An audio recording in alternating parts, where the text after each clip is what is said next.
Hi, everyone. What's up? God damn.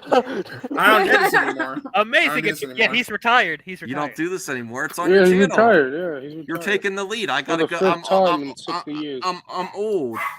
Yeah, that's why I should take over MME.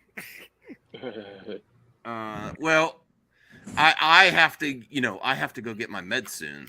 No, you're fine, man. No, I was just gonna say, like, for me, looking at this, because I watched the video, I read through the press release, I read through the interview they gave with DC officially. Everything sounds promising, but I hope that it all comes down to execution, of course. When you know who's writing, who's directing. I will say though, did you talk about the writers' room they've assembled? No, I didn't know about that. You did not. Oh, okay. Well, they've assembled a writer's room to work on crafting the story. It's not just James Gunn. It is Drew Goddard, who worked on the Netflix Daredevil show. It is Jeremy Slater, who worked on Umbrella Academy and Moon Knight. Ooh. And it is Tom King, the comic book writer Tom King. He's a mixed bag. Oh, and Christina Hodson. Jesus Christ. Oh, boy. Oh, my God. But about this. Apparently they're keeping Christina Hodson around because Flash is apparently so good. They think that she's got some good stuff going on. I was working. I had to do my job. I can only watch certain parts. God. I like those three that you mentioned: Drew Goddard, Christian Slater, and Tom King. I think Christina, I don't know about that. If The Flash is a great movie, then maybe I'll be okay with it. Well, supposedly James Gunn said he got to watch it during a screening. He thinks it's one of the greatest superhero movies ever made. So. Oh my God! The hype is That's too real. Right. Like, I don't know, man. Like, I mean, I based on what everyone's saying, Flash. like, remember the test screenings were supposedly about the same number that the Dark Knight got.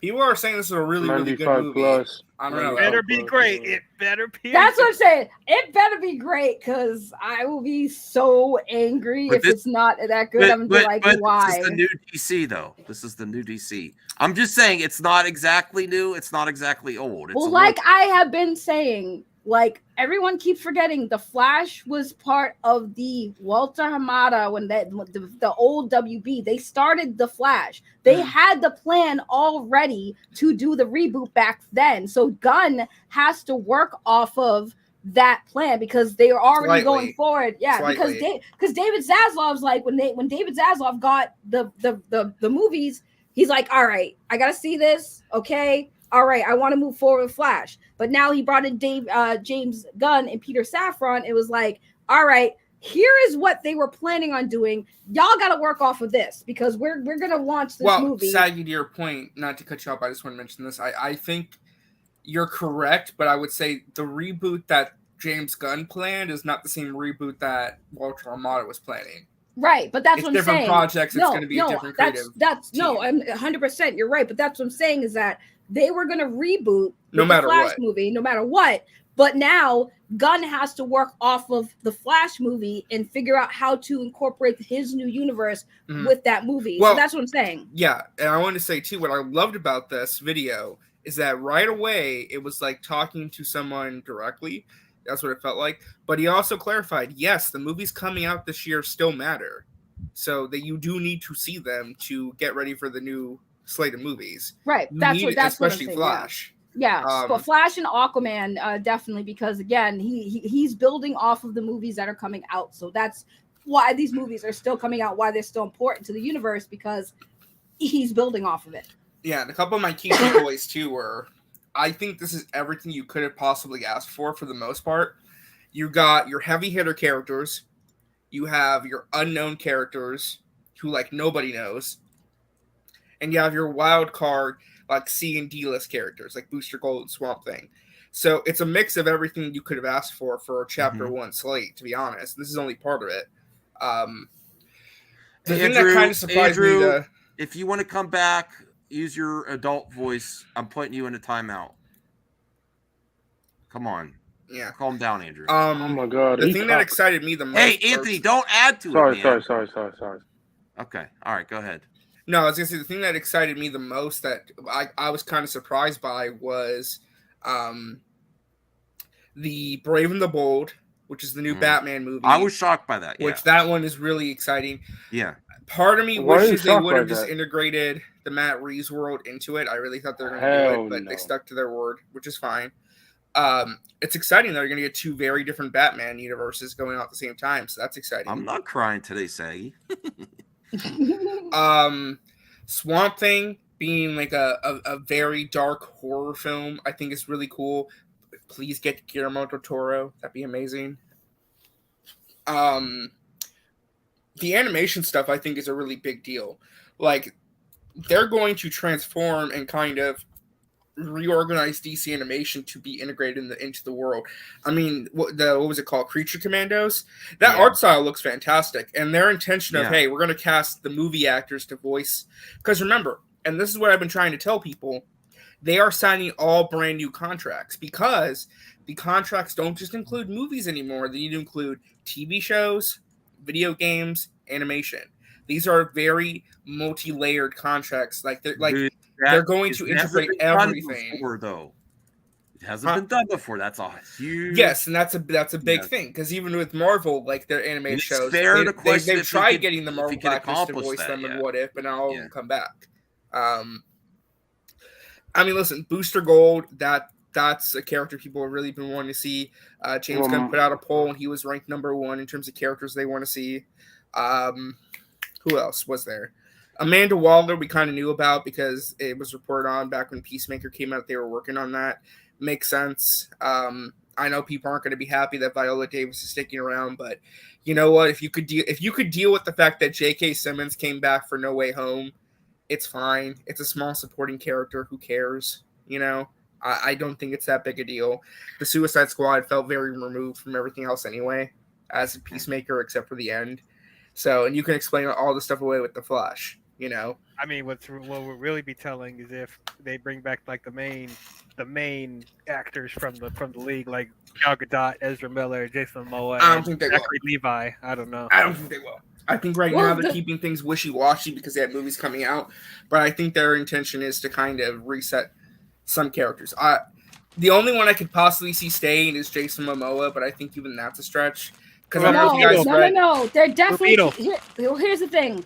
I have a strong feeling they're keeping Momoa because Gunn said that he's keeping the doors open for Jason, right? But also made a very odd statement to say, hey, no actor is going to play different characters. Well, they said no actor is going to play 2 different characters. Right, and I think that was right, and I missed that. But that's what I'm saying. I think that debunks the whole everyone talking about Jason being Lobo. Not necessarily, and this is why. Because Peter Safran also said we're going to talk about we're going to figure out what's going on with Jason after Aquaman 2. So right, they've but not confirmed yet what they want to do. With Jason yet. Okay, this is what I'm saying. Right, Aquaman 2 is coming out. So I think what they're doing is they're presenting Momoa with an option. Do you want to continue as Aquaman, or do you want to try this Lobo route? So I think it's up to Jason if Jason wants to continue as Aquaman or Lobo. I think he's been given an option. Probably based on performance of the Project 2 and James Wan. There's a lot of factors there. And I'm really starting to suspect that he's going to switch over to Lobo because I think Lobo is going to be in that Superman movie as one of the villains. Which I mean, I'm down for. I think he's gonna stay as Aquaman. I think he's gonna stay as Aquaman. Let's place bets. Let's go. I'm not gonna place a bet because that's it depends. It depends on the box office, right? Yeah, for sure. If you don't put Lobo in that Superman movie, you're missing out on an opportunity. Right, but it doesn't have to be Jason Momoa. Oh, jeez. No, it doesn't have to be Jason Momoa. But my question is though, if Jason decides to do Lobo, which I think Lobo would be a great fit for him, I think he'd do really good in the role. But if he decided to do Lobo, who do you think they would recast as Aquaman? Some blonde guy. I want to get to this super chat, and then RJ, you're good to take over because I got to go. You should get the that's fine. I to go. Alexander Skarsgård. No, all right. So does this CJH Entertainment? Thank you, CJH. $5. Does this mean Aquaman 2 is the DCU, the Suicide Squad, and Peacemaker is canon? The Batman isn't connected, etc. They confirmed that the Batman is not connected. I was wrong. I will take an L on that. Yeah. I will take an L on that. I thought maybe they would let Matt Reeves finish his trilogy and then just see if Pattinson wants to move over, and I thought that Matt Reeves was going to be. They're obviously doing a different Batman. So Aquaman 2, the Suicide Squad. It's going to be fun. Aquaman 2 is still undecided. It's probably performance-based and entertainment-based. If Momoa, who wants to do it? If it makes $1 billion, they're going to consider it. Come on. They're going to consider a third one. I don't see 80 World. Has more money on if DC it doesn't Studios. make $1 billion, that they were like, well, should we do a third one at least? You know, you don't just stop if you get equal money for a sequel. That's not something you stop. Usually, it goes down a little bit by little bit from the first one, unless you're James Cameron Avatar, or you're the Dark Knight trilogy with something that happened to Heath Ledger. So you do not pass. They're not going to pass that up if it makes $1 billion. I think they'll consider it. Well, of course. Are we gonna get a new Joker? Most likely, yeah. Oh Jesus! You're probably Five Jokers. In the Yeah, last 5 years. Amazing. we're gonna most likely. I mean, if you're getting a new Batman, that means you're getting all new everything. Well, else in RJ, that maybe Batman you world. might want to bring up your version of this. Yeah, I am. Okay, because I only got so much into it. I'm gonna. I'll just restart it. It's fine. We weren't that far. All right. Anyway. So Crazy Joe is also here, and I'm gonna head out. Have fun, everyone. Bye, Max. See ya, Max. What are you gonna do now? Max, I have to go get my meds. So I'm host now. I tried to get it yesterday, but the Rite Aid didn't have it ready, and I'm out, so I have to go get it. I don't want to. I have to be consistent with my meds. That's all I'm saying. Bye, everyone. All right, Bye, bye. Max. Bye. Get your meds. Well, the thing I was going to mention too, real quick too, because some Gross mentions Chechi. I think what they set up in Peacemaker, like the butterflies and the alien stuff, that probably is going to continue. Because all of this, like, I think whatever they started in Peacemaker will somehow be continued in some form or fashion, some way. I don't know how, but I can imagine it will be. Anyway, sorry, Joe, were you going to say something? Oh, I just want to say that I have a hard departure at 5 p.m. I got to go pick my daughter up. So if I disappear at 5 without a word, that's where I Oh, live. okay. Well, do you want to just go and say what you thought then real quick before you go? Well, I mean, I'm really happy. I was expecting it. Don't get me wrong. I was expecting it because of the poll James Gunn took on Twitter several months ago. But my absolute favorite character, Booster Gold. I mean, come on. You want to find a way to my heart, and now it's a Booster Gold project. So I'm really happy right now. But I was expecting to hear Booster Gold when he came number one in the poll of what people most wanted. So yeah, I had a feeling Booster Gold was on the way too. What took me by surprise was a couple things: Swamp Thing, Creature Commandos, and the Authority. Oh yeah, Why Swamp Thing is a surprise? Swamp Thing was a surprise to me because I wasn't expecting a movie. I figured that would have been like they would have tried a TV show again. But I guess a movie makes more sense. The reason why Swamp Thing is popular was because of the TV show and the animated stuff. Now, so it makes sense. If you do Swamp Thing, you building off the Justice League Dark characters. You start with Swamp Thing, then you go to Constantine, then Zatanna, then Deadman, and all these characters that's in the universe of the Justice League Dark. Well, what I love too is that based on what they're saying, we're gonna start off in what's the term? Like in the middle of the story. Like the DC universes are like we're not gonna get origins. We're gonna like be like post origin, like probably like Good. a few years into it, like where all the stories are gonna be around in different periods of time, kind of. Good idea. Connect. So I think that's probably gonna be fun too. But I wanted to play this because Max asked me to, and you know I uphold the thing. So this is the video. What do you guys think about them calling it chapters, like from like a book? I think it's cool. Yeah, it's cool. I think it's it's kind of like like kind of like a Bible kind of thing. I think it's it's at least a little than just copy saying it's like phases or whatever. At least they're officially doing like chapters and stuff. Chapter 1 and 2. I kind of see it as the same but different. It's the same as saying phases but different. Yeah, it's like kind of the same thing, but it's a little different.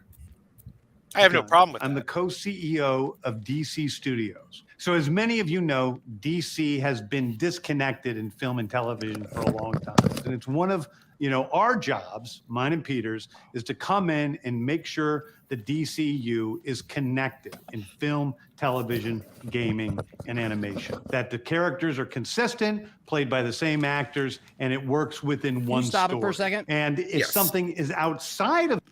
It's interesting that this is edited. Well, yeah, of course. It has to be a professional video. No. It's not. I'm not talking about that. I'm saying it's cut up. Oh, yeah. They probably did multiple takes. It jumps between takes, which is interesting. It's interesting. I mean, I've seen videos where they jump numerous times. I've seen much video. I know, but I'm watching it, and it's weird where it's jumping. It does, like, they're not like natural breaks. It's literally like he's in the middle of something. I never really noticed that. To be honest. I didn't notice it the first time either. Oh, I didn't either, to be honest with you. But I'm sitting here looking at it now, and just thinking about how it's, you know, it's one of those things that, like, when you shoot stuff, not just, you know, making videos for YouTube or something like that, but actually like shooting things. It's interesting when you notice that, because in something like this, he would have been using a teleprompter. Yeah. Right. So it's interesting. Like, I don't know. It was just interesting to me. I like too how they're setting the tone our way, being like, this is how things were. This is how things are not going to be. Like, we're going to like fix this issue of disconnectivity and jumbledness, where it's going to be, our jobs are, let's provide structure and really explain, kind of like go step by step through, okay, this is this is that, this connects to this, and this. Like, and separating certain things that aren't. Which I think you need that organization right now, because it is kind of a jumbled mess.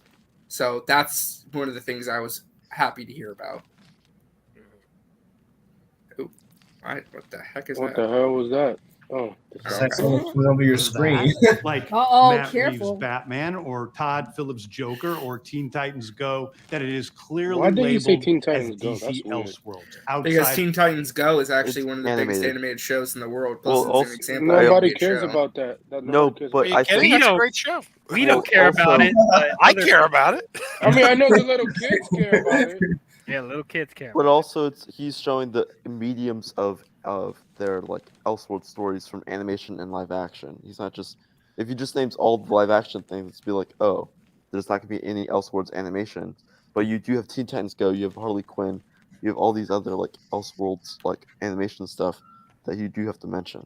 So yeah, it's like, if it's like, you know, like Young Justice season 5 or whatever, that's considered Elseworld. By the way, if you're an adult and you're sleeping on Teen Titans Go because you think it's a kid's show, you're missing out. It's got really sharp writing. A lot of the jokes go right over the kids' heads. Like, they got golden. I know, Girls man. jokes Especially on like there. when Cyborg and Robin put their butts up in the air and they're like swinging them back and forth, and they do like dance parties. That's really they got intriguing stuff. They got references in there to like the Golden Girls. There was an episode that was parodying like My Cousin Vinny. I'm like, the kids aren't getting this stuff. Oh yeah, the one episode where they were like talking about pooping on the toilet and stuff. That was funny.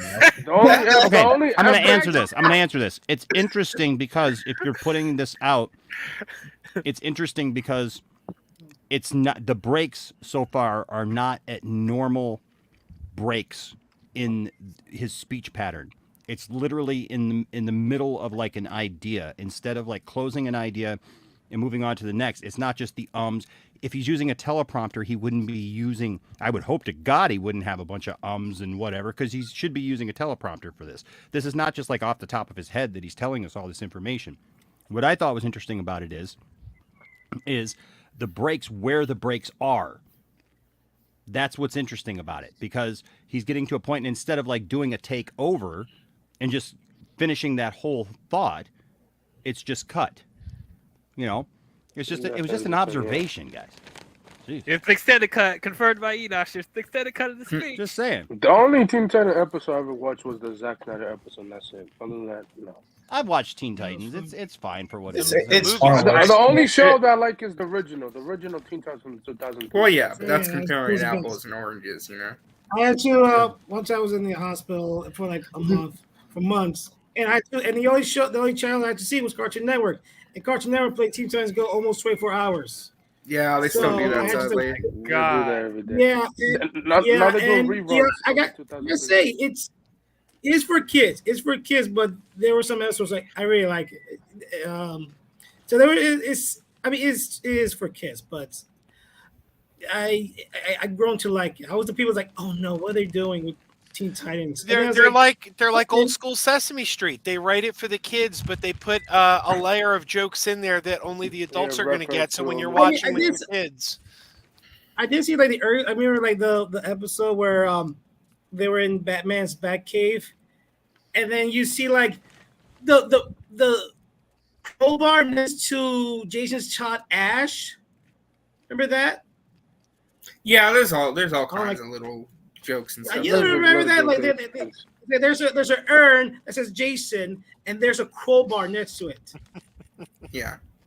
The mainstream DCU continuity. Now, Peter and I have gotten pretty lucky in terms of the 4 projects that are coming out over the next year. First, we have Shazam, Fury of the Gods. Shazam has always been off kind of in his own part of the DCU, so he connects very well. That moves directly into The Flash, a fantastic movie that I really love that resets the entire DC universe. Then to move into Blue Beetle, a fantastic film about a kid who's a marvelous part of the DCU, and then into Aquaman 2, which leads directly into our next few projects, which I'm going to tell you about now. So Peter and I, along with a group of very talented writers, have started to map out an 8 to 10 year plan of what DC Studios will be in film, television, and gaming. This first chapter is called Gods and Monsters. Now, what I'm about to tell you, is a part of the first chapter. It's not the entire first chapter.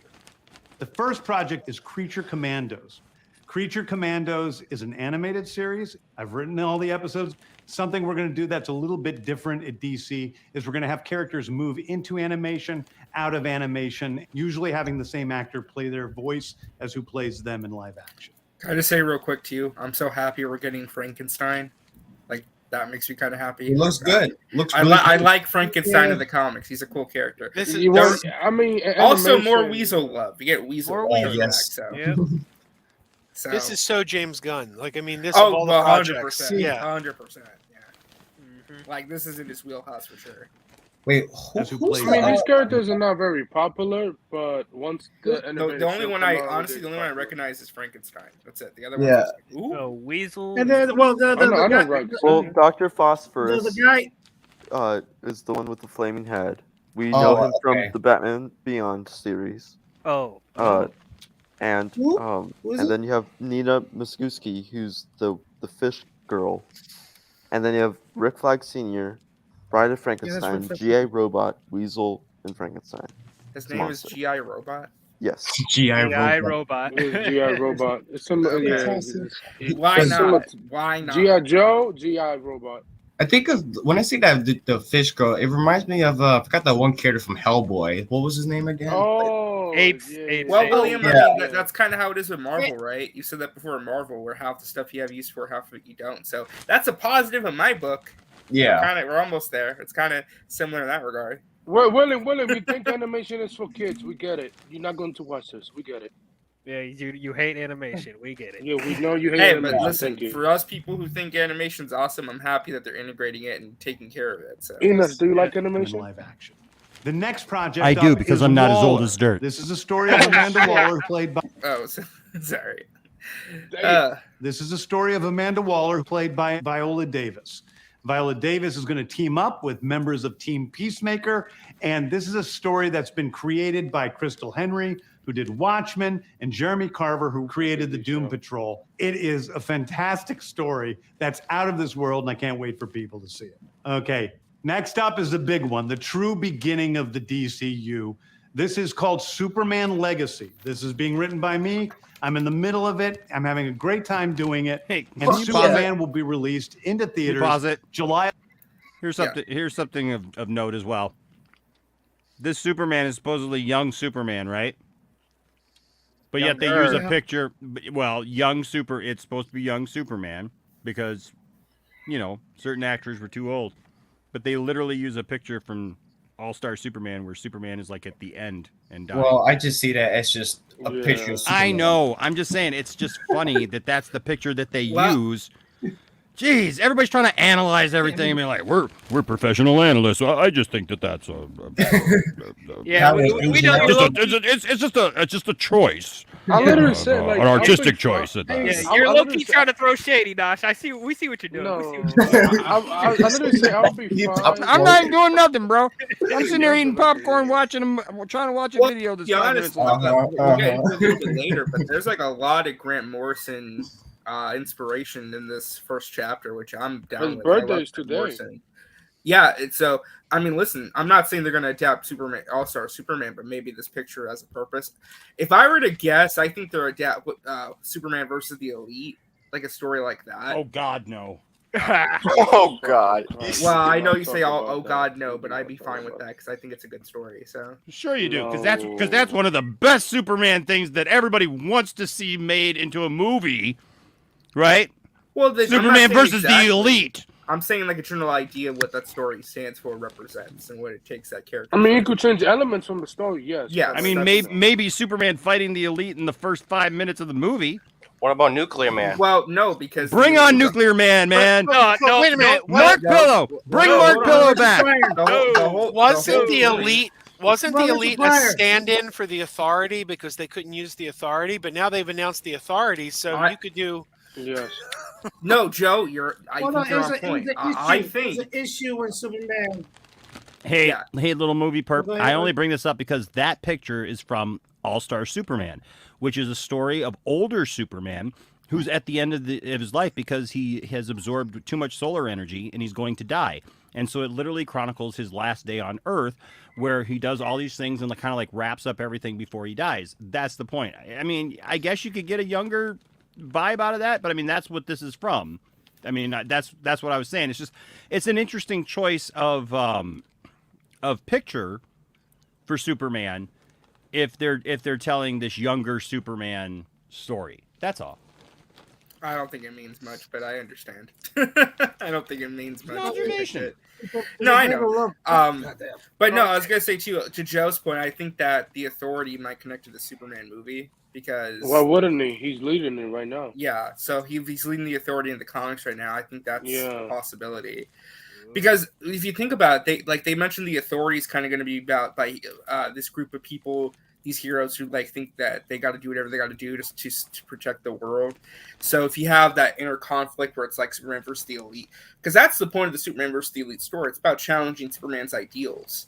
And I think that would be a really good writing opportunity to reintroduce a Superman, to kind of really dive into who he is as a person, what he stands for, and how you adapt that character into a modern lens. I think it's a great story, and I wouldn't mind if they kind of took elements from that. So that's took elements and change it. You could do that. Yeah. Elements, but change it. Yeah. And Superman will be released into theaters July 11th, 2025. Fuck yeah. The next thing is a big premiere HBO television series called Lanterns. This is the story of a couple of Green Lanterns, John Stewart and Hal Jordan. And we have a few other Lanterns peppered in there, but this is really a terrestrial-based TV show, which is almost like True Detective with a couple of Green Lanterns who are space cops watching over Precinct Earth. In it, can I just say this? Personally, this is just me personally. The idea of making Green Lantern into a True Detective style space cop show, I love that so much. That's a great idea and concept. Yeah. And I think it's totally different what I think from what Greg Berlanti was going to do. Because remember, that was going to be about across time with different lanterns across time. Yeah. But I'm down for this. I'm like, yes, I will eat up a space cop show. Can you please share my screen here for a second? Because Cayman Raymond, too, always likes to bitch at me and give me a hard time about every effing thing possible. Oh, yeah, I know. That's not All-Star Superman, huh? Okay, so that's only the freaking cover of All-Star Superman. Number one. We get it. All right? So there you go, buddy. There you go. There it is. I love you still, but there you go. Tell me again that I don't know something. This guy tries to say, he's always leaving comments, man, of like, Enosh only read The Death of Superman. Enosh doesn't know anything about comics. And then he tries to say that I say that everything has to be from the comics or else it's crap, and I've never said that. All I've said is my appreciation for what's been there. So there you go. Bro, Enosh knows. But I still love you, Cayman. I love you, buddy. You keep me on my toes, and I love you for it. There you go. Mic drop. Yeah. Oh, okay. Anyway, I Well- just hope with this show that they actually give the show money. I hope it doesn't look cheap, since it's going to be a space thing. I mean, it's probably Considering gonna it's going to cost. connect to the movies, I don't think they can afford to be cheap. I'm calm. Gosh darn it. No, it's probably gonna cost like 100. Actually, I'm really calm. around there. I love this. I love this. I love that it's Hal Jordan and Jon Stewart Yes. together. To me, the two best. I think that's great, and I'm looking forward to that story, man. They're better than Kyle. Of them actually getting something off the ground with Green Lantern, and Yeah. not just like, Yes. oh, one day it's coming. One day, yeah. One day. One day, you know, Someday, hey, my love, there will be Green Lanterns to see.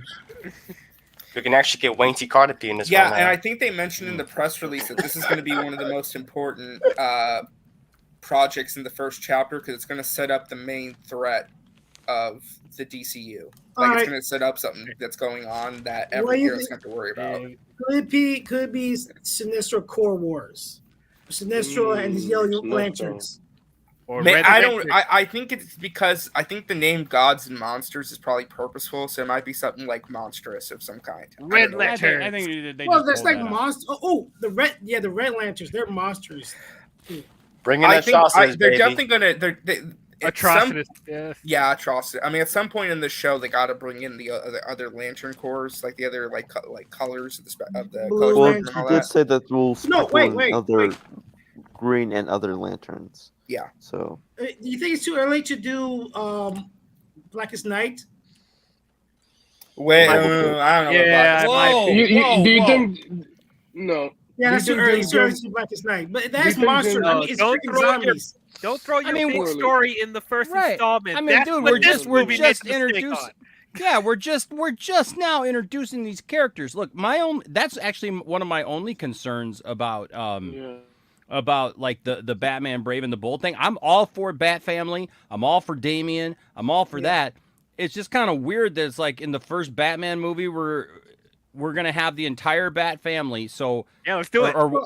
I'm good with it. I'm good with it. What it does, what I'm just wondering. You know what I'm wondering? I'm wondering if if what we're getting here going forward is actually going to be linear. I don't think it is. I don't think it is. I'm What do you mean about that? wondering because you notice he said something. Excuse me. He said something about how our heroes will already be heroes and they will have been active. Yeah, we're skipping the origins. I yeah. get that we're skipping the origins, but like, okay, to hear about younger Superman, okay, and then hear about a Batman who has a Bat family and is at the point of Damian, okay, who is, you know, He met him 43 when he was 43. there's some time there that's different, okay, is what I'm saying. So Well, I'm wondering if if I we're could- gonna. Well, no, there's no really arguing that. I mean, you can't tell a 20-something-year-old Batman story with Damian. So, Yeah, that's so impossible. here's That's the thing. impossible. movies aren't going to be in chronological order. Yeah. So what I'm wondering is if these movies are going to kind of jump around, kind of filling in backspaces and time periods, leading up to leading up to culminating that. story. Degrassi, where have they said that? Because I haven't actually seen it said. Well, And nobody here on the panel who's watched No, all this I think they've has mentioned, actually like, said mentioned it- that. I have to go back and look. I think it was in one of the interviews they gave today, where it's going to be like past, present, future. I mean, if it's there, then hey, I'm glad because Well, I was just thinking that looking at some of these projects and how they're being presented, it seems like they may be out of sync. You know what I mean? That it's like here's a story, here's a story, here's a story, and by the time you get to the end of chapter 1, it will come together. Yeah. I kind of see that as like kind of like trying to establish this universe, like what's happening in the past, what's happening in the present now. And I think James Gunn, I could be wrong. He said that this DCU is not inspired by Marvel but Star Wars, where he kind of just jumps in from past to present and future and all that stuff. That's just kind of how I see Yeah, it. I can pull up the press release in a second because it does kind of fill in a little bit more detail. I hope Oh, sorry, go ahead, Anthony. I hope if they do the Red Lanterns, please bring Razor. He was great. I love him as a character Razor? in the Green Lantern series. Razor, yeah, he was great in a Green Lantern Oh. series from Cartoon Network. A terrifying mystery that ties into our larger story of the DCU. Next is a big movie called The Authority. The Authority is a passion project of mine. It's based on the marvelous Wildstorm characters we are now bringing into the DCU and will interact with all of our primary DCU characters. The Authority are a group of superheroes who think the world is broken and they want to fix it by any means necessary. Hey, Max, there's some women in there. Look at superheroes. We're doing a television series called Paradise Lost. Paradise Lost. There's some women in there too, Max. I love how Max fell over himself about women when it's like there's a lot of women in this. Wham on! Remember, he also mentioned this isn't even all of it. This is the first little chunk of chapter 1 too. Well, exactly. I was listening to Max though earlier, and I was kind of I didn't hear that part. Yeah, Max was kind of saying like, it's kind of weird that like your first like wave, you know, like there's no like female character stuff. There's like. Dude, I was on another stream where someone's complaining there's not enough black people Supergirl? in the DC universe. John Stewart has to share the screen time with Hal Jordan, blah, blah, blah, blah. I'm like, really, dude? Really, man? We're doing this? I swear to God, man. We all love John Stewart, but at the end of the day, Hal Jordan is the more popular character. Well, unfortunately. yeah. Like when people think of Green Lantern, the first thing they think of is Hal Jordan. DL, stop being racist.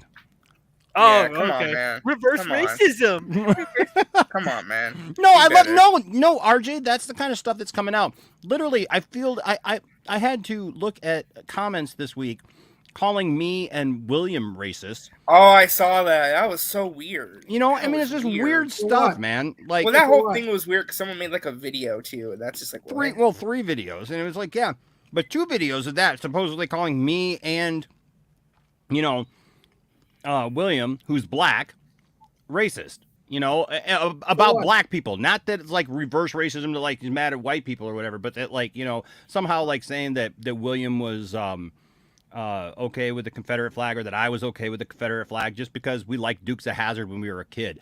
I'm sorry, the world did not come into existence in 2020, you know, for all of you who are 23 and under. You know what I mean? Like, come on, man.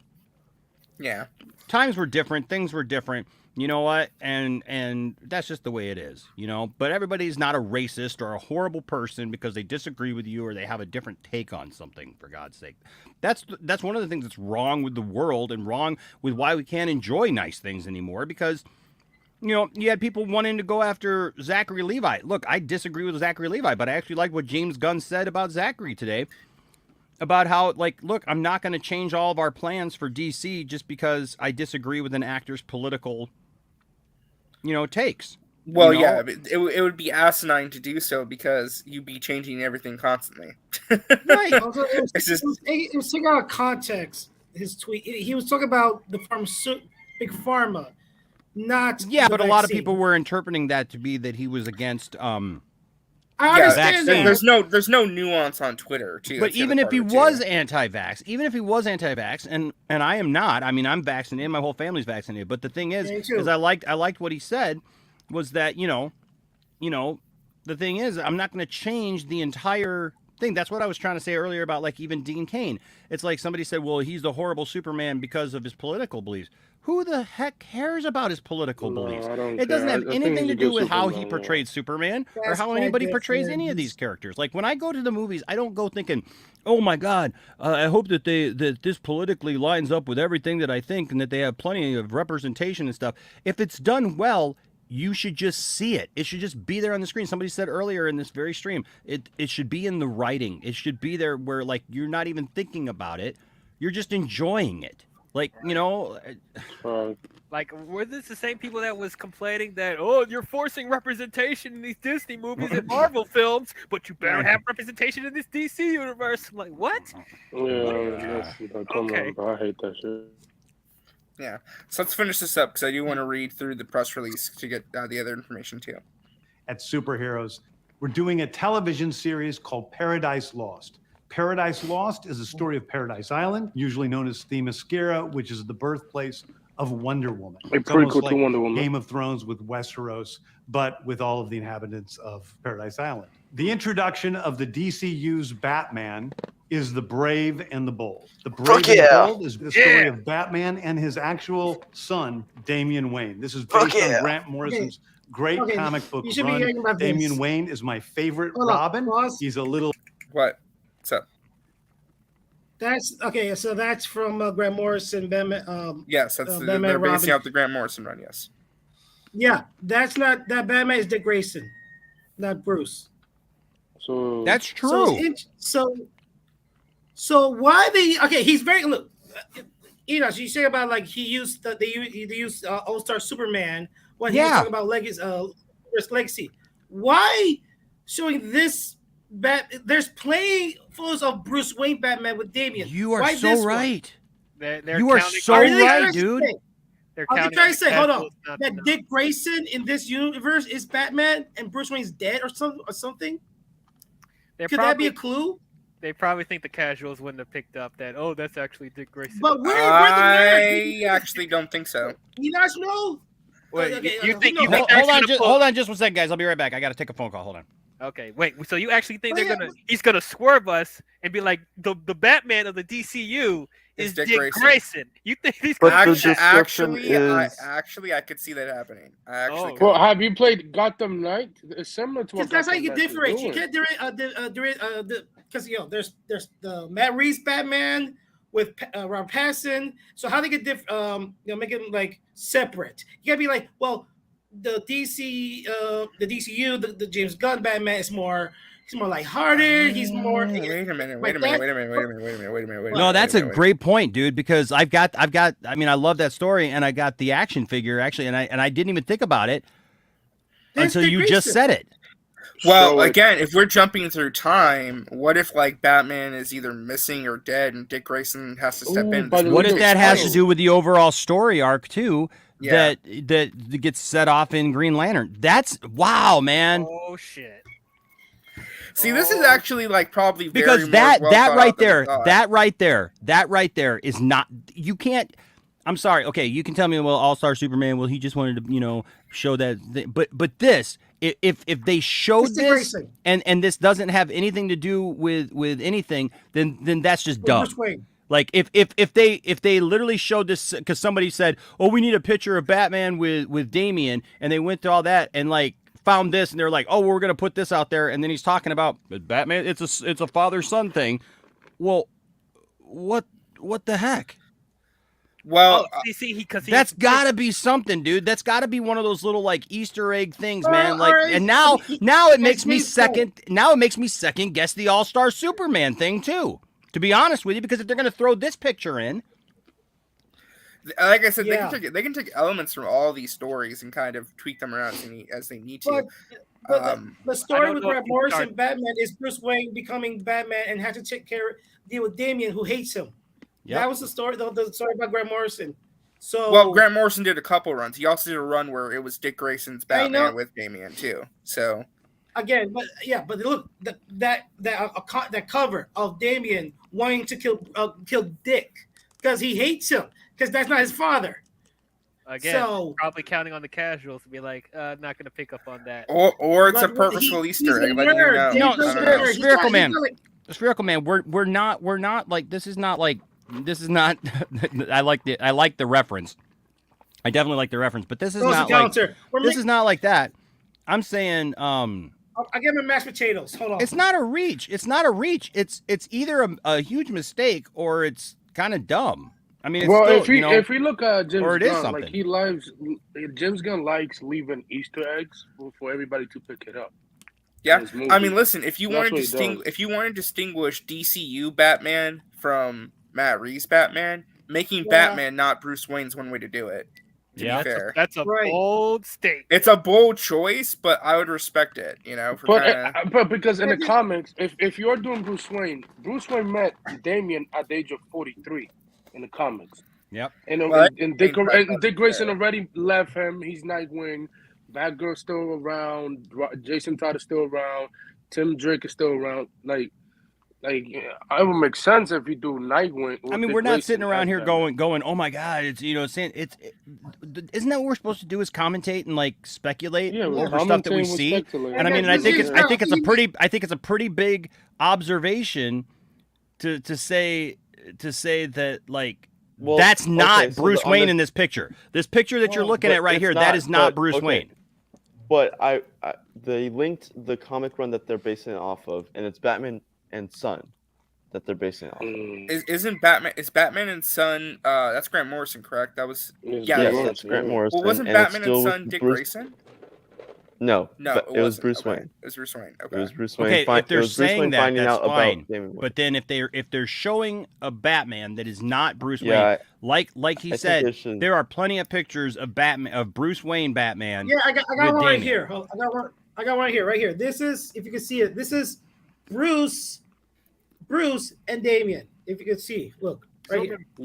Oh, right there, yeah. That's Bruce. Yeah. They could totally use this picture, except the one is Dick. That's as Well, Batman. you know what it might have been? Maybe they were thinking, okay, if this is based Grant off Morrison. Batman and Son by Grant Morrison, find a picture from the Grant Morrison run, and this is the one that some editor It's picked. James Gunn. He's supposed to be the one that is like, he gotta be like, it's okay. He's like, hey, what about this picture? No, that's Dick Hey, Grayson. Geek Getaway. Batman. I love you, man. I love you, man. I guess I'll keep reaching if that's what you say. I'm not Nah, trying to that's Tony, reach. I'm that's just Tony, saying. that's Tony. I'm just We're not saying. Don't you reaching, think but it's like, weird? it could Don't be a I mean? clue. Do you not think that that's weird? I mean, like, what are you supposed to just go? Oh well, it's it's just Dick I Grayson. mean, it's an interesting theory. I mean, there's nothing wrong with speculating. That's part I'm of the just fun. talking, man. Oh, By the way, Geek Getaway. I like your thumbnail because I used that image years ago for Poindexter Lounge for some things. Great As I image. say.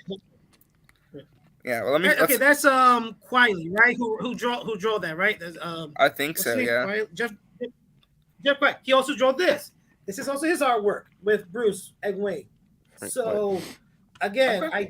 I'm just saying it could be a clue or could be like what you say. Oh, just any photo with Batman and I Wayne, mean, even let's though- say, if they are not doing the Dick and Grayson Damien thing, if they are introducing their own Batman, Same- that means that Batman in this universe has to be at least 30 or 35.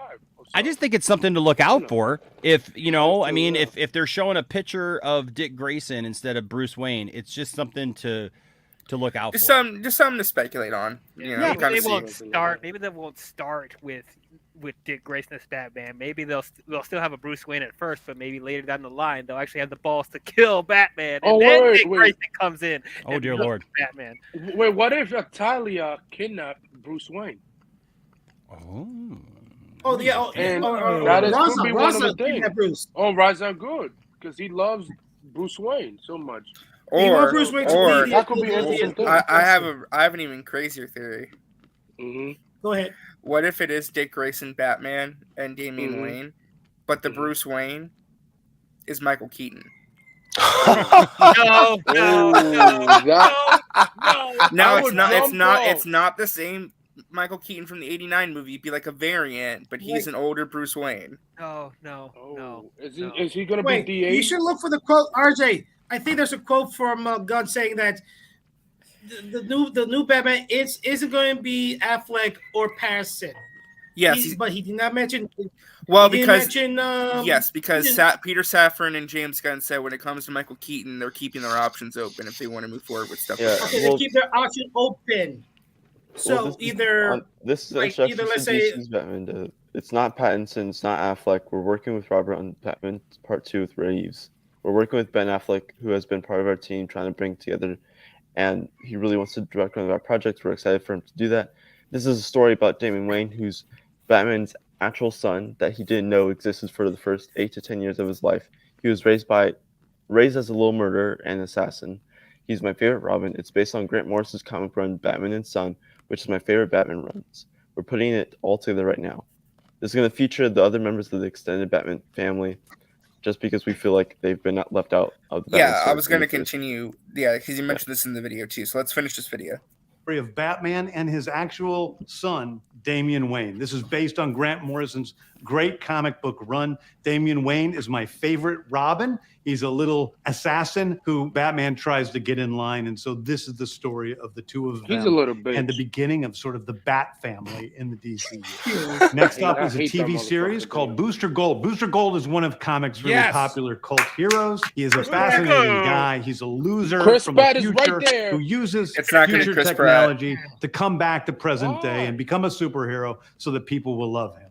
It is basically the superhero story of imposters on an HBO Max series. One of my favorite comic book series from last year was Tom King's run on Supergirl, Woman of Tomorrow. And so we're going to turn that into a big science fiction epic film.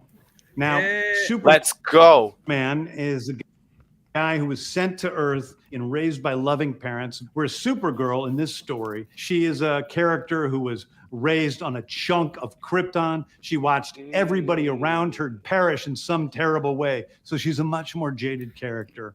And that brings me to Swamp Thing, the last thing we're going to talk about, a very dark horror story in the origins of the monster who is Swamp Thing. And although it's totally outside of the 10 rest episodes of the origin wasn't enough. Still feed into. Yeah, that's what I'm saying. We already know the origins. Well, like of all the things that we need an origin for, that is the least thing we need an origin for. To be right fair, now. how many people actually watch the Swamp Thing show to get canceled? Yeah, No disrespect. Not a lot of people. Saying, but Not a lot of people.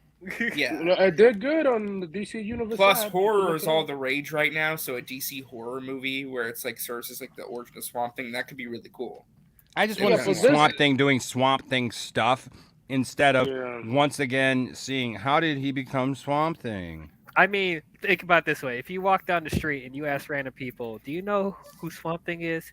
How many yeses would you know? How many yeses would you get? You know what? I think you might be surprised. I think you might be surprised how many people actually know. Remember the movie from the 80s? The Swamp Thing movie from the 80s? They won't know about that. There's a lot of people actually, I think. I remember Swamp Thing. And also, if they are doing Swamp Thing, this leads to Justice League Dark. Again. Hope so. Makes sense. With Constantine, Zatanna, Deadman, and I forgot. Yeah, isn't Constantine and Swamp Thing? They're like this. They're like very, very. Yeah, close. they're connected. They're very best friends in the comics. Yeah, they're very connected. Right. Constantine helped Swamp Thing. So I would not be surprised. Even Constantine. Easter egg. Yeah, Easter egg of Swamp Thing. Like even in the Harley Quinn cartoon, they had to they were looking for Swamp Thing, so they went to look for Constantine. Mm-hmm. Which is voiced by the same guy who plays him. Matt Ryan. Matt Ryan. So that's what it. So you know what? I won't be shocked if Constantine is in Swamp Thing in some way. Maybe. Please get Matt Ryan. Anyway, those are the stories that I can tell you about right now. I've loved the DC characters since I was a child. They're incredibly important to me. I knew that this was a once in a lifetime opportunity to do something very different. One of the things that's very important for me in all of these movies and TV series is that the director's vision and the vision of the writers and all of the creators is unique and something special. Storytelling is always king. That's all that matters to us. And I want to be true to those stories. I want to be true to you guys and really give you something different than you've ever seen before. Anyway, thank you, everybody. I appreciate you watching. I hope this was exciting for you because it's really exciting for me. And I can't wait to start to dive into these stories with you guys on this grand adventure. Thank you so much. Oh my God, this guy, yo, James Gunn is much better than Walter Hamada and Toby Edmond combined. Well, we never got anything like this with Hamada or anybody else. Yeah, because he was like, here's the show. Here you go. This is the show.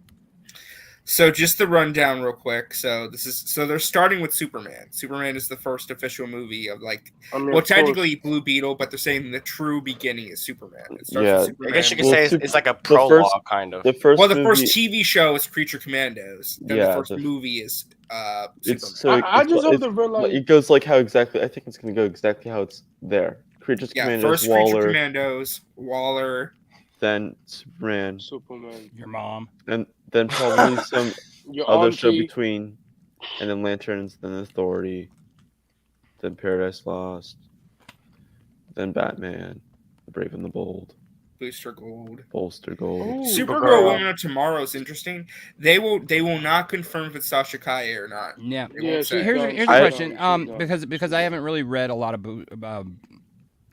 I've read the stuff with Ted Kord and Booster Gold, but does Booster Gold interact with the other Blue Beetle? Yes. He's a big character with the other characters too. He does a lot with Justice. I haven't read it. I haven't read any. Because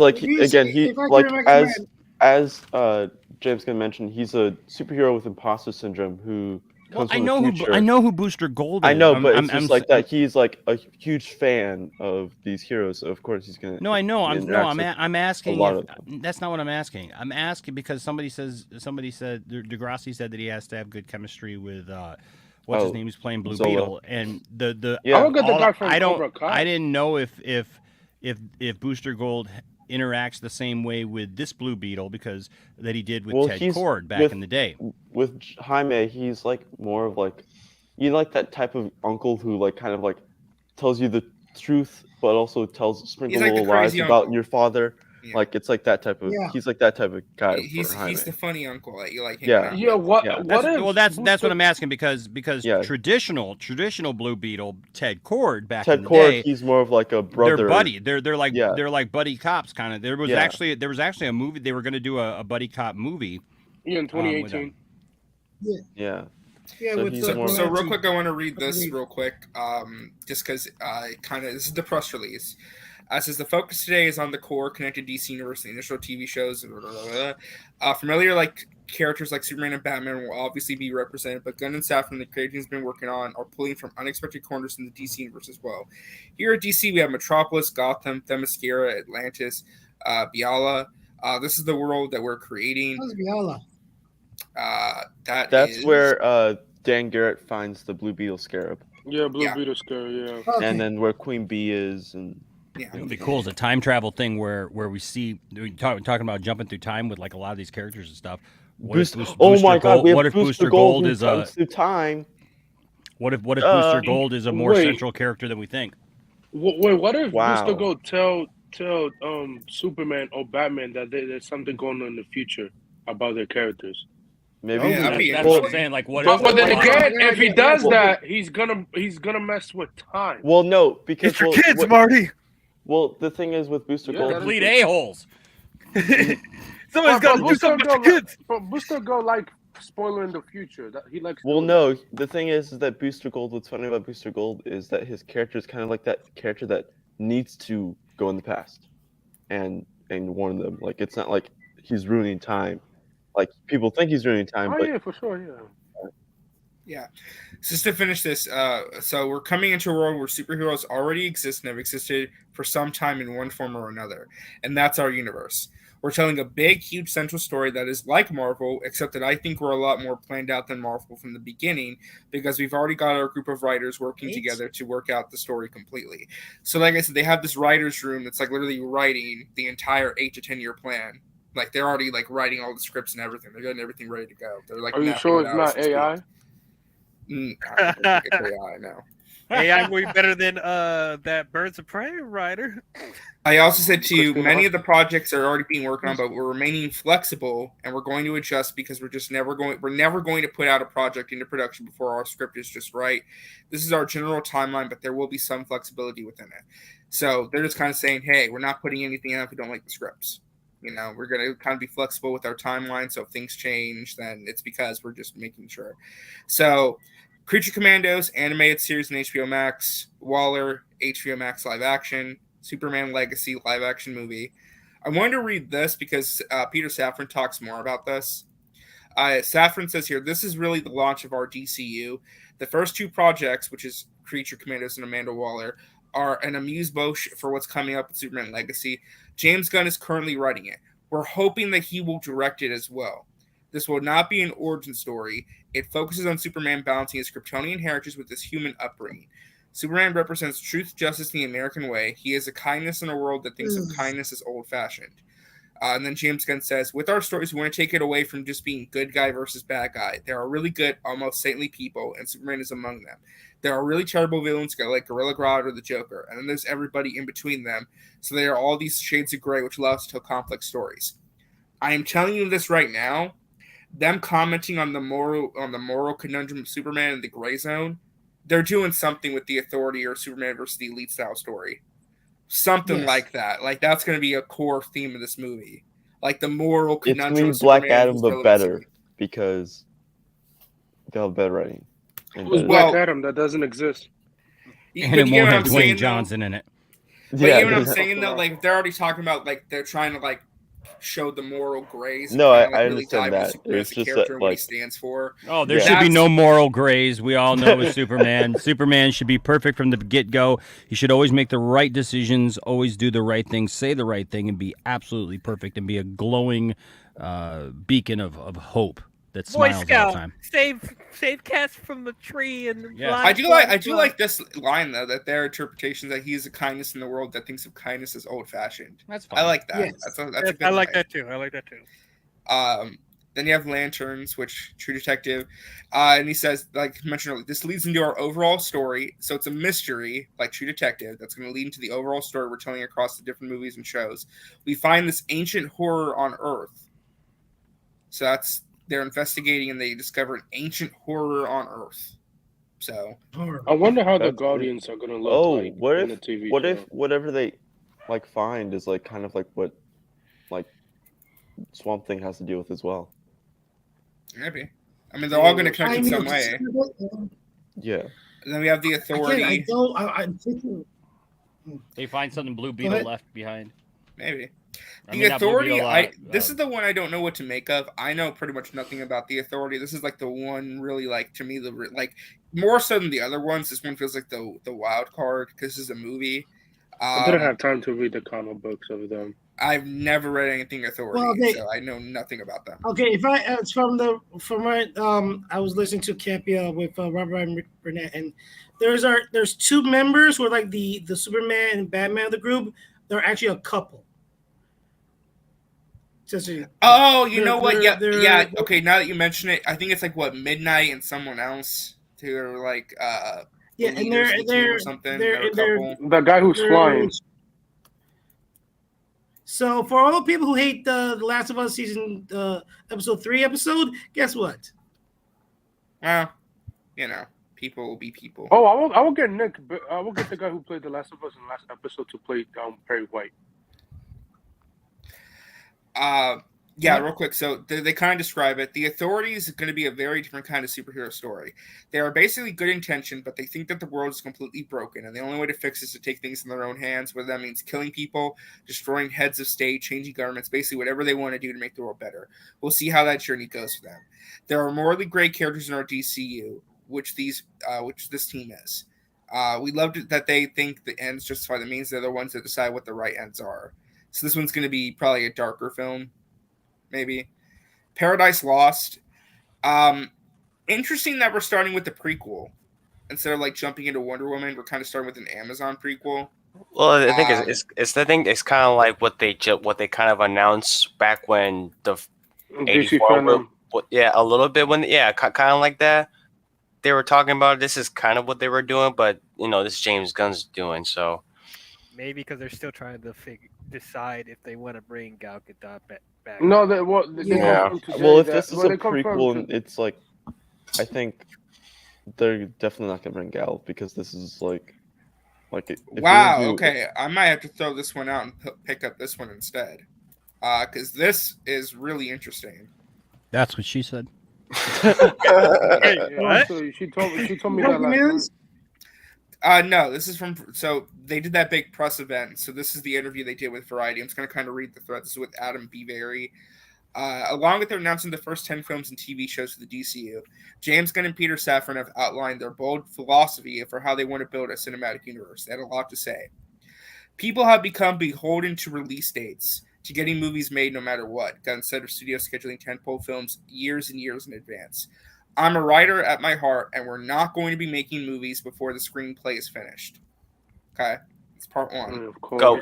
Go. The degradation of the writer in Hollywood has been a terrible story. Writers have been completely left out of the loop in favor of actors and directors. Making the writer more prominent and more important in our process is really important to us. Based. Okay. You can't be telling the same good guy, bad guy, giant thing in the sky, good guys win story over and over again. You need to tell stories that don't just pretend to be different genres, but actually are different genres. Facts. James Gunn. No, I mean that's true, but let's be honest. I mean, it wasn't a great necessarily a big thing up in the sky, but well, never mind. But this is promising, though. I like hearing that the No, writing. look, this is maybe maybe the James Gunn who has creative control over things will be a different James Gunn than we've seen. To just direct things. I'll show that in a second. Yeah, I mean, who is this? This is Adam B. Very. Yeah, it's from he's an editor, senior entertainment writer at Variety. So this is James Gunn call him out. Yeah, for the Batman universe starting the new DCU thing. Yeah, James Gunn called him out before. Yeah. And he was like, "I know you have good sources. sources. Wow, Why I did not know this. This? Hold up. I need to read. Okay, I might click on. Apparently, he addressed the Joss Whedon stuff and everything. Okay, so he says the history of DC, basically the history of DC's universe, it's been effed up. Gunn said, calling out the Arrowverse, Whedon versus Snyder's Justice League, the Batman, the Suicide Squad. No one was minding the mint. They were just giving away IP like they were party favors to any creators that smiled at them. That's not true. The Arrow. Yep. I don't know about that is 100% true. Damn. You could say. I mean, for TV, I guess. For TV, I guess. He's like, that's really interesting to like comment and say, yeah, we weren't running things correctly. I mean, it wasn't. But that includes the Batman. I mean, well, Batman too. I want to kind of see the whole article in context a little bit to kind of see. Is this Variety? He did say, huh? I'll say yes. even though the Batman is really good, they ended up really liking it. They had no business greenlighting another Batman movie when they didn't know what their main Batman was for the DC universe. That's true. That's true. Well, yeah. I think. Well, technically, they turned their DCEU Batman movie into an Elseworlds Batman movie, so they didn't greenlight. Yeah, they did. They just redid the project. They made something else. They did a rewrite phase. And Joker, it's surprising he didn't mention. It's surprising to mention Joker. How we got two Jokers at the same time. Well, probably Joker they knew from the get-go that wasn't going to be part of the DC universe. Joker didn't. So this is the article from Variety. It says James Gunn and Peter Safran vowed to put screenwriting first to fix the once effed up DC studios. Like a spaceship from the planet Krypton crashing into Earth, the sweeping new visitors land DC studios. Blah blah blah. Time at the press event and some history. You don't really got to read all of that part. First and foremost, Gunn and Safran were adamant that they would not greenlight a movie until it was ready. I just read that quote earlier. They're not going to be beholden to putting a movie out when it's not ready. Gunn said that even films with front-loaded release dates will be pushed down the calendar if the script is not ready prior to production. I've seen it happen again and again. It's just a mess, he said. It's the primary reason for the deterioration in quality of films today versus 20 to 30 years ago. So that's interesting. To that end, of the 10 TCU titles Gunn and Safran presented on Monday, only one has a release date, Superman Legacy, which Gunn is writing. It's set to open on July 11, 2025. Otherwise, the feature films, including a new Supergirl movie and a Batman and Robin movie and TV series HBO Max, are undated and remain so, Gunn says, until their scripts are solid. The degradation of the writer in Hollywood has been a terrible story, Gunn said. It's gotten so much worse since I first moved here 23 years ago. Writers have been completely left out of the loop in favor of actors and directors, and making the writer more prominent and more important in this process is really important to us. Gunn added that he does believe superhero fatigue is a real thing, largely because of the lack of care given to the writing process. Okay. All right. Interesting. Do you think he's even throwing a little shade at Marvel? Because Pearson a lot of criticism with them as well. Because of I think he's talking about when he's talking about the whole scripts aren't done until middle of filming. That's what he's. This is a shot at Marvel a little bit in their creative process. 100%. Right. Yeah. 1,000% this is. That they don't get their scripts done until week 4 of production, and even then it's still up in the air. So yeah, just James Gunn also says they make these movies where they don't even have their third acts written, and then they start writing them during production, making them up as they're going along. And then when you're watching a bunch of people punch each other, there's no flow even to the action. Safran added, it's just bad movie fatigue. In order to avoid this issue, Gunn and Safran said they were aiming to diversify the kind of stories they're telling at DC Studios, taking a not too thinly veiled swipe at a plot model familiar to fans of Marvel Studios. You can't be telling the same good guy, bad guy, giant thing in the sky, good guys win story again. You need to tell stories that are more morally complex. You need to tell stories that don't just pretend to be different genres, but actually are different genres. The desire for more wide-ranging stories could also translate into a greater variety of filmmaking voices. This is not the Gunverse. What makes it so says James Gunn. What makes it so fun is to see stories that are completely different as the individual expression of the writers and the director that are making those projects, and not about me trying to superimpose something on top of that.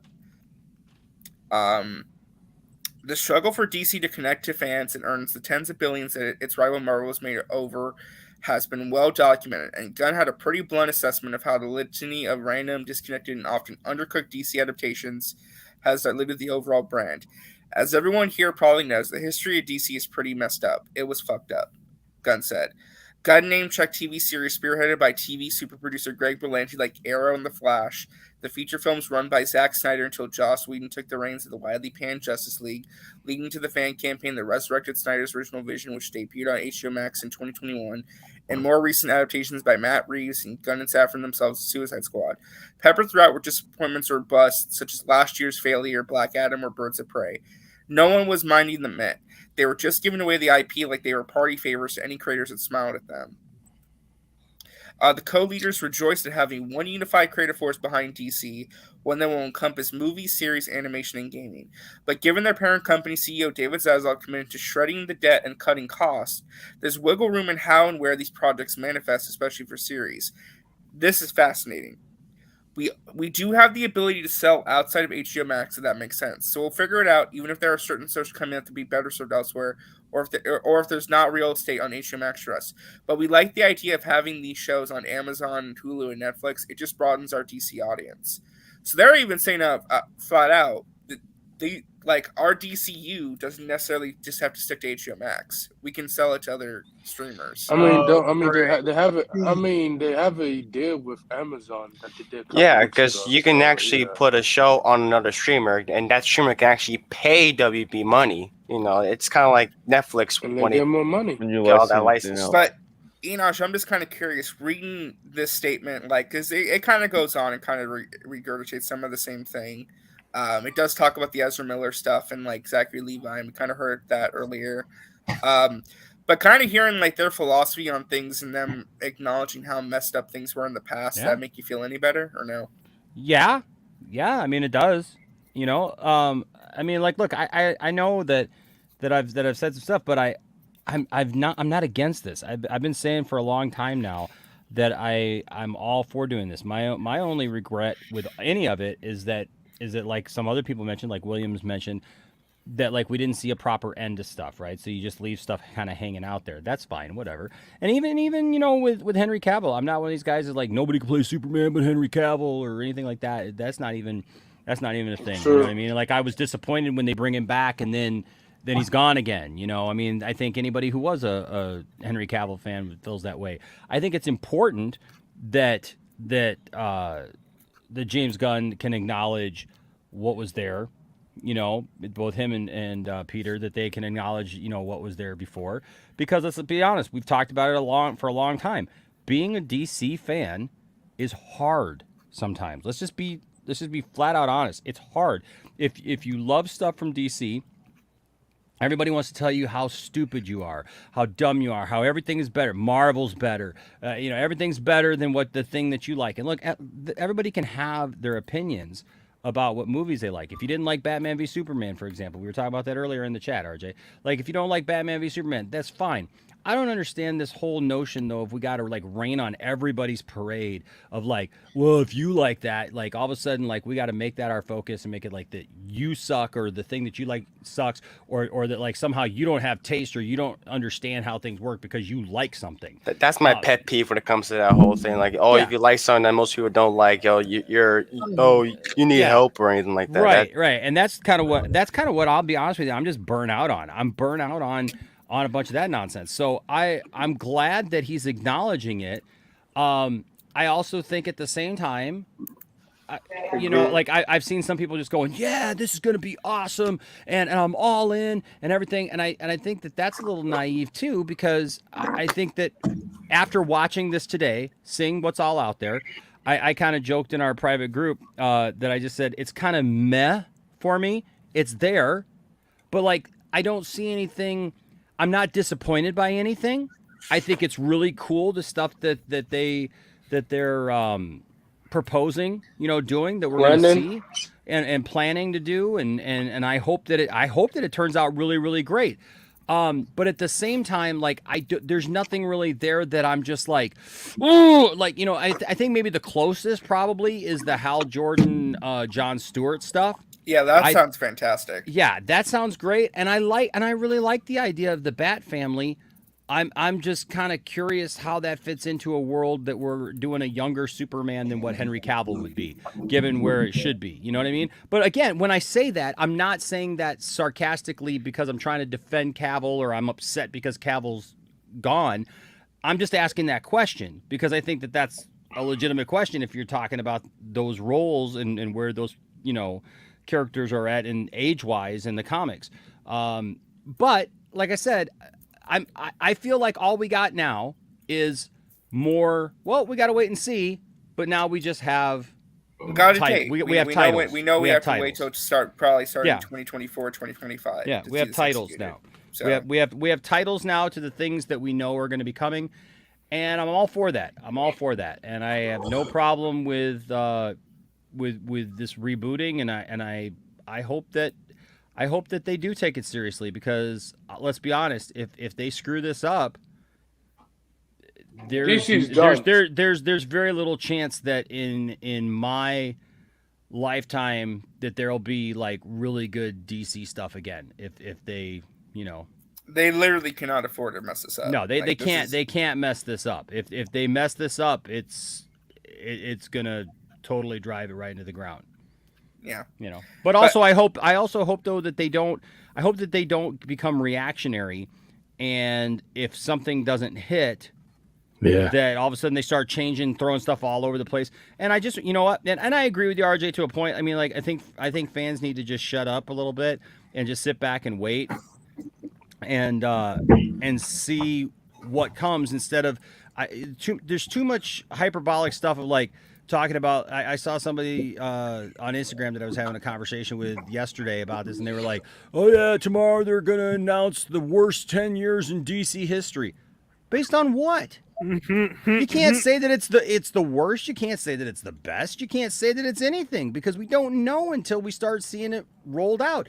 It could be the worst. We could be sitting here in 2025, 26, 27 talking about how, oh my God, James Gunn was the worst thing possible for this. This is awful. The writer's room sucked and they don't get the characters, whatever. Yep. Or we could be sitting here going, man, this is awesome. I think anybody drawing a line in the sand and saying that this is just it's going to suck or it's going to be great either way and trying to defend that and trying to fight over that or push that narrative, I don't think that we're there yet. It's like I said, we have titles. We have titles. It shows promise. It just comes down to execution because you could have great sounding ideas, but it could still be crap. Exactly. Yeah. The most important thing is they can't be pussies this time around. That's what killed the last review. They were reactionary pussies.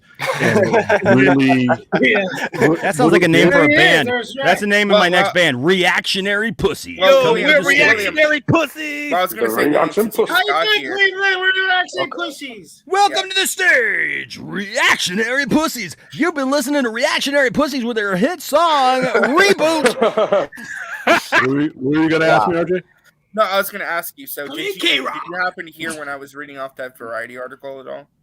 Yeah, I read the Variety article because I was going to go over it here in the last 15 or 20 minutes. What did you make of that? Because I feel like that's kind of like they're kind of addressing everything you've been talking about last year or so. He's 100% right. There was no organized plan. What ended up happening is, like I said, they reacted. They reacted to what a lot of people said about BVS and Man of Steel, many of whom were never going to see the movie. They reacted to pundits and people who, like I said, take aim at these projects from the safety of their keyboard, and they reacted to that. And that's what ended up happening is anybody who came to them with a good pitch got their movie made. And to be honest with you, even some of the movies I enjoyed should have never been made. Black Adam should have never been made, not when it was made when it was. The Suicide Squad, his Suicide Squad, which I did enjoy, should not have been made. You had a bunch of disjointed projects that didn't have any flow and didn't have any connectivity and didn't make any sense. And then when people say, well, we have to reboot because nobody supported this. No, when you feed people a diet of Superman and Batman from 2013 to 2016, and then you feed them a diet of Polka Dot Man and Weasel, the general audience doesn't connect with those characters no matter how well they're presented. So he's 100% right there. What he presented today, like I No said, spherical man. No. half of No. there's half of what he presented out today, which I'm absolutely thrilled about, and then there's the other half of that I have no use for. But you know what? It's there. I'm going to give it a shot. Nothing he released today that I'm not on board with is going to kill anything for me. What excited you the most? Huh? What excited you the most? Be honest with you, the Amazon series. They're actually Green Lantern. Green Lantern. I said coming in today, if they released a plan for Green Lantern, it really wasn't going to matter if I was disappointed about some other stuff, because Green Lantern, I think, is the key on several different platforms. The Amazon series on HBO Max was something I think that's brilliant. We were talking about that a couple of years ago. The type of brutality that you would need to tell a Amazon story. Too. Yeah, and then he used exactly. I remember talking to you about this a while back. That wow, what if they did full on all 3Ds with Wonder Woman? I mean, beheadings, everything. And here they are, and then they reference Game of Thrones. There is some stuff, like I said, I have no use for. In my 40 years of collecting comics, I've never had a use for Booster Gold. But congratulations to those of you who now have them. Really? The Bat Family thing. Hater. Not a hater. There's a difference between not being interested in something and hating something. What about Swamp Thing? Swamp Thing is great. It was underserved. Did you love the TV series? What's up? You love the TV show that came out a couple years ago? Yeah, and I actually watched it all, even though they canceled it after the first episode, killing the momentum. Because of tax issues. Yeah, taxation. You're billion dollar company, figure it out. But the Bat Family thing, I'm not on board with. But like I said, I'm not. You're not on board with it? Okay, here's the thing about Bat Family. Once again, no. All right, so first of all, the only stories I like that involve the Bat Family are the ones where they get killed or maimed. You know why? Because it exposes the stupidity of having a Bat Family. You do all this stuff to maintain your identity and for the safety of the people around you, and then you basically create a bunch of liabilities and get people killed and put them in danger, including a minor. But that's fine. But were you one of the people? Hold on. Were you one of the people that called the hotline to get yes, to kill Jason Todd. Yeah, you Robin call that is number? a fucking stupid concept. That's Did why. you call that number? Yes, I did. You're the reason we got Red Hood. So thank you for that. That's fine. That's fine. But see, like I said, and here's the thing about the Bat Family in general. In comics, it's cool. I mean, you have a different flow and different way and different. Yeah, but like, cases can I say something? Like, and there's like an army of them. But when you put it into a movie, it just takes the focus off of Batman, the singular focus off of Batman. The Three Jokers had the Bat Family in it, but you see how that story was paced. I don't know if it works for a feature film. I'll have to wait and see. But that's something that I heard about that, and I'm like, okay, great. I like Damian Wayne as a character. I just don't know how it's going to translate into a. He's a bitch. Film. Yeah, he's a fucker. He's great though. He's a killer. I mean, he doesn't mess around. But at series with the Bat Family, maybe. But a feature film that didn't strike me. There was some other stuff in there. The Creature Commando. Yeah. I mean, like I said, congratulations for people who are excited about that. I have no use for that. But there was enough stuff in there that got me going. And then the fact that the Elseworlds, the fact that they're establishing an Elseworld brand, even if they do not resolve things right now, the Elseworlds door leaves a door opening to have some of these things resolved. So, like I said, I would say it's a good day. A lot, go ahead. Oh, is that well? I think you get to your point. I think I would say my least interest, the one project I'm least interested is the Authorities. I mean, like I don't know that one. I couldn't believe that the Authority comic is stupid. At least it's animated. So, no, it's not. Yeah, it's like not I said, holy shit! No, the Commanders is the one. No, like the.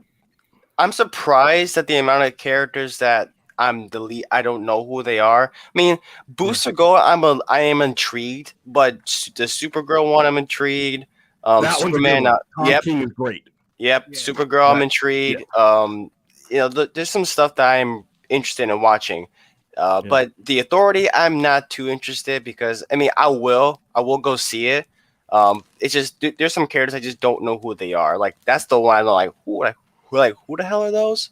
Yeah, you got to be real careful here, and if he does this right, the way he seemed to be able to do this, is he's going to use the main characters to shed light, or lead into the main characters are still the main characters. That's what I was gonna say. I figured you'd be really happy with is that they didn't forget about their core. They have Superman, they have Batman, they have Green Lantern, and they have something that's Wonder Woman adjacent. Yeah, don't put C-listers out there and then blame the fans for not showing up to see. William, do you think Jason and Gal Gadot is done?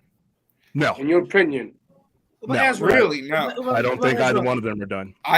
He's done as a Flash. Let me put out my theory real quick. This is my theory. Okay, so don't crucify me if I'm wrong, but the fact that they're doing a prequel series as the first big Wonder Woman project tells me Wonder Woman.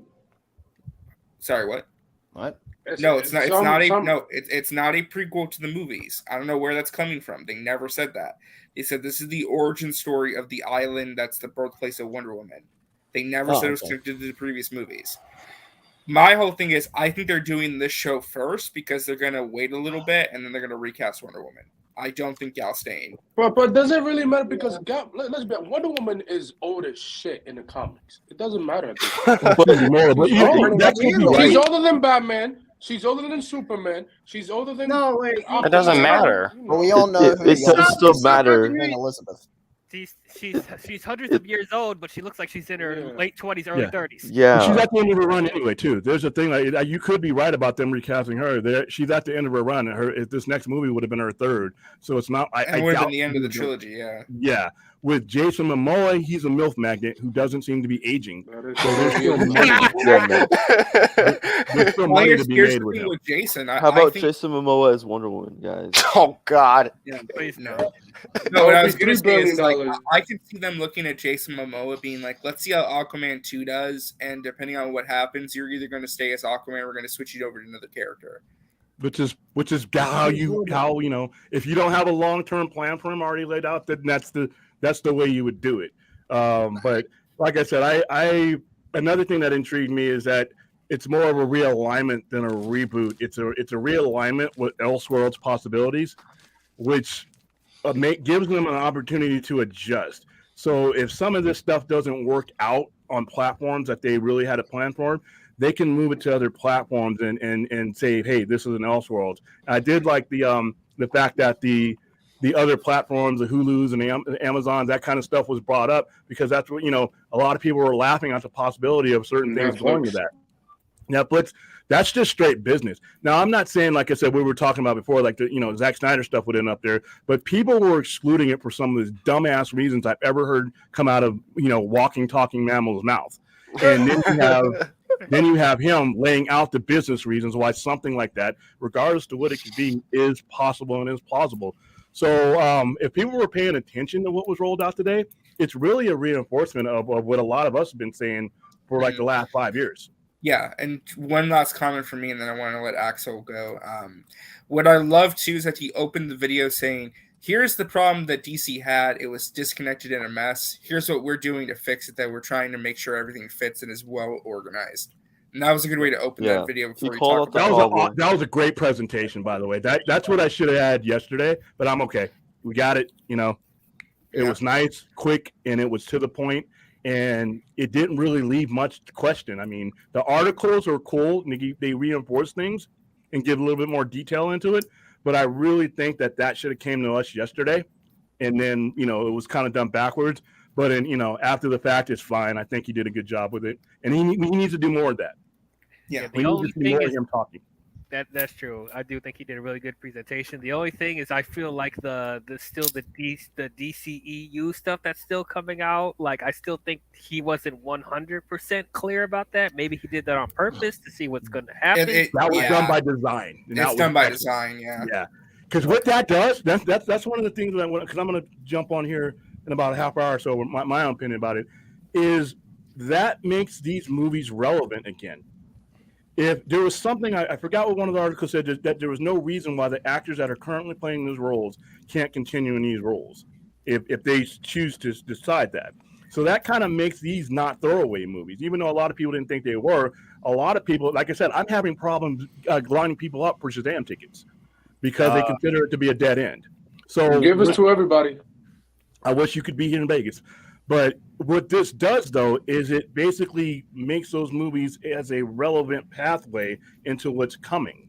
And if they've reshot and added stuff to that to make that end, that's actually better. So that's because, like I said, otherwise you got 4 movies that a lot of people are just going to mail in or wait till they come on HBO Max. Yeah. I mean, they had the 45 day release. Well, real quick, I wanted to get Axel's thoughts on this because he just joined. Okay, go ahead so and go. look, it's no secret that I'm not a big fan of James Gunn, but like I don't want to blindly hate these movies. It's just I just want to have good movies. Then don't. What? Then don't. Come on. It's just I just want to like I do want to enjoy these movies, but it's I just don't want to. I'm just worried that it's going to be like an MCU clone, which I'm hoping. Look, I want to be wrong about it. And look, the Snyderverse, it's not coming back. There, I said it. Haters come at me, but I think so they're starting off with Booster Gold. Is that right? No, I think isn't it Creature Commandos? They're They're going with it's Creature Commandos, Waller, and the first real chapter is Superman Legacy, the new Superman movie. Okay, so yeah, when I saw in like a thread like Booster Gold is coming out first, I'm like, are people gonna see that? I don't know. I can see those. But like, if there's like proper setup, and stuff like. With like, if there's proper setup and like just, they gotta introduce Superman first. They gotta introduce Batman, which I'm surprised they're using Damian Wayne because like, does that mean like Batman's gonna be like in his 40s or something? We have no clue. That was one of the things we discussed earlier. Is it may not even be Bruce Wayne. It could be Dick Grayson. We don't even know. Yes, because they show like. Oh yeah, true. Yeah, because like in the Grant Morrison run, it is Dick Grayson. Like in after Batman. I guess you can say like Creature Commandos and Waller are gonna be like prologues, and then Chapter 1 starts, so you get Superman and then the rest. If I remember, Creatures Commando, they started in World War II. It's gonna be like a period animated series. No. If Rick Flag Senior's there, I don't think that's the case. No. Well, Senior. No. I mean, Senior. It could be his. The last I heard was that it's a team that's created by Amanda Waller. Yeah, so it's no. a team created by Amanda Waller. The first team she's created, and this is before. So it's like a young Amanda Waller. Yeah. So it's still Viola Davis. Yes. Oh, okay. Yeah, that's the thing where we're Well, like, but wasn't there also the rumors just a reboot, which is not. Which is probably interesting that they have Creatures Commandos come up right before Waller, and like to like kind of give us backstory. It's basically Commando Creatures is basically like a origin story on Waller. Yeah. Like of how she became this ruthless like government official. Yeah, so that might be a lot. I was gonna say maybe like at the end it could be like a mini series. Like at the end they'll die. So no, because it said characters not sure are going to be in the live action. Yeah, Rick Flag Sr. is going to show up. Probably Frankenstein. And Frankenstein. I think Arnold's going to play him. They want those three especially. Maybe. Who knows? Yeah, as Rick Flag's father. Why not? He could play him. No, I should be Mr. Freeze again. Who? No, I we think don't need Arnold as no. Mr. Freeze again. No. What they're gonna do is he's gonna get someone he usually collaborates with to play Senior. Yeah. Well, like Michael Rooker. I hate to cut this off, but I do got to get running because I had to go start making dinner. But I gotta get going unless too. Caden, you want to take over? Or no? Yeah, I got a bolt because I'm gonna do mine. And I gotta get going too. Just remember, folks, don't forget the big show coming up. That's right. Lots of bands coming up. Meat Body Joyride, 50 Years of Hand, LSD Guacamole, Ass Holes. Wait, Nonchalant Bitch, Uncomfortable Wetness, 40 Pounds of Tit, and of course our headliner, Reactionary Pussies. Yeah. As long as it has reverse cowgirl. All at the Super Center this Sunday. Be there, be square, pussies.